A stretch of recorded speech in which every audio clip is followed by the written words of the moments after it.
Hello, my beautiful sailors. I'm kind of gonna ramble about some truth here today.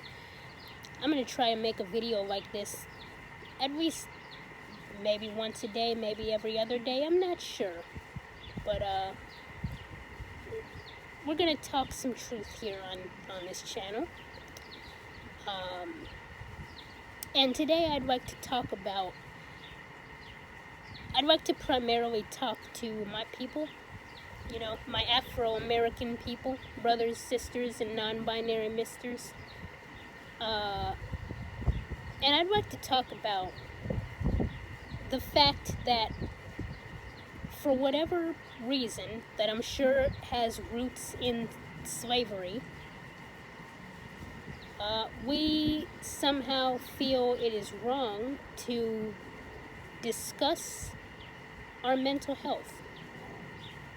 White people are talking about mental health all the time. It's the reason I don't get professional help, because it's too white over there. Now, I'm sure that there are people that look like me who discuss it, but they're few and far between, right? And that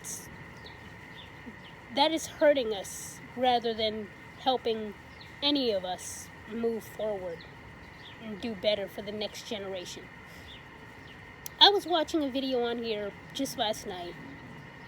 Afro-American brother, at least he sounded black, and he went off on a tangent at one point about getting hit and whoopings, spankings, the belt, the jingle of the belt, or like talking about how in public, I guess the mom had long nails and would give him a little pinch, like, wait till we get in the damn car, stuff like that. Now, I will start this off by saying I was privileged in the fact that I was raised by my great-grandmother, primarily. My mom was there, but she didn't really, do the work to build a bond with me. So the bond was built between me and my great-grandmother. May her soul forever rest in peace. And she was more of a timeout sort of woman, Like if I messed up real bad, I'd get a belt. But for the most part, I was just on punishment, which was sit on the couch, no TV, that kind of thing. But there was the occasional belt. And I'd like to share that if you have been hit, honestly, if you're black or white and have gotten the belt or an extension cord, or for my Mexican people out there, the chanclas, I've heard that's a big one. If you've been hit and you use that as some sort of weird flex as an adult that you're strong now, maybe you're not strong, you just have trauma. You just have really deep trauma. And the fact that no one wants to admit that it's sad. It's sad. It's not helping anybody. You're just suppressing that obvious trauma. Like you do not have to. I don't have kids, but I firmly believe that you can discipline without beating. Okay?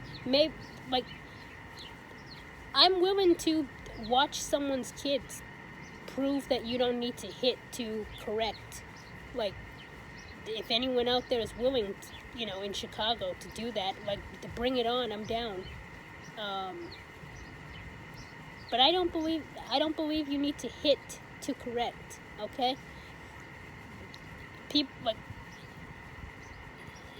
this is, if you want an idea of how insane my mind worked, at one point in my childhood, I went in my great-grandmother's room and I hid the belt. Yeah, I hid the belt. I'd never got hit again after that because she couldn't find the whooping belt.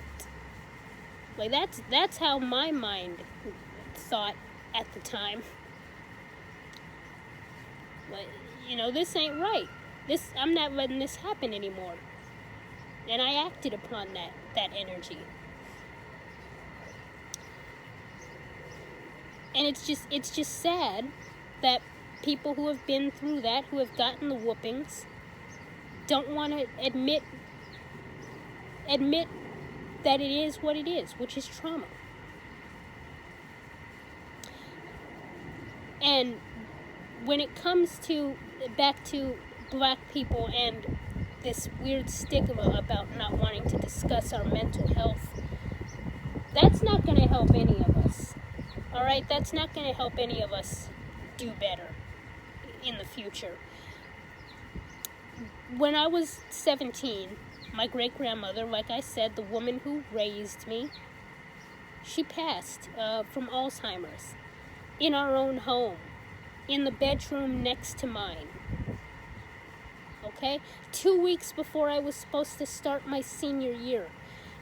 And at that time, I was still very faithful in the, Christian God. And I had been praying for, years since she started declining. Hey, please, Jesus, just let her live long enough to see me graduate. That's all I wanted. This woman raised me. I wanted her to see me walk the stage. And she passed 2 weeks before I started my senior year of high school. And I was broken. Part of me still is broken. A part of me died with her that day. And the world kept moving. I was still expected to keep going to school, bringing in the grades, thinking about college, yada yada. And when I did come out to my mother, my biological mother, and express that, hey, I do not feel mentally well, she told me that, you just need to talk to Bishop. That's what we call the pastor at our church. Shout out Holy Trinity. Yeah, I'll name drop. I don't care. She was like, yeah, you need to talk to Bishop. Get back into the Bible, back into church. Jesus will help you. And that essentially put into my mind, okay, never tell any of you anything about what's going on in my mind ever again, because clearly you don't care. Like, if that's the response of people when you tell them about your mental health, they tell you, go to church, find Jesus, pick up a Bible, talk to a priest or something, they don't care.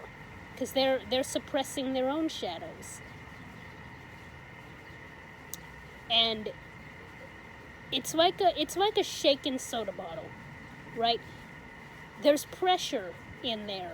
I don't care how long you have been following whatever religion you follow. If you're not doing the work to heal your own demons, bear your own darkness, because darkness is just as important as the light. And for anyone that's wrong, why do we have shade? Why do we have night? Why do we have seasons? We need the darkness to balance out the light. We need to balance out the darkness inside of all of us. And the people that aren't doing that are pressurized soda bottles. And inevitably, one day, something is going to make them crack. And when that crack comes, the resulting explosion is not going to be good for them or anybody around them. Okay, so I think more people who look like me need to be bearing our souls, need to be talking about whatever traumas may have happened in our lives and working to heal that, crying, and I mean ugly crying, right? Like the kind of crying where you got snot bubbles running down your face. More of us need to be doing that. More of us need to be open and ready to do that. Because if we don't, it's never going to get better in this world. Stop suppressing and start healing.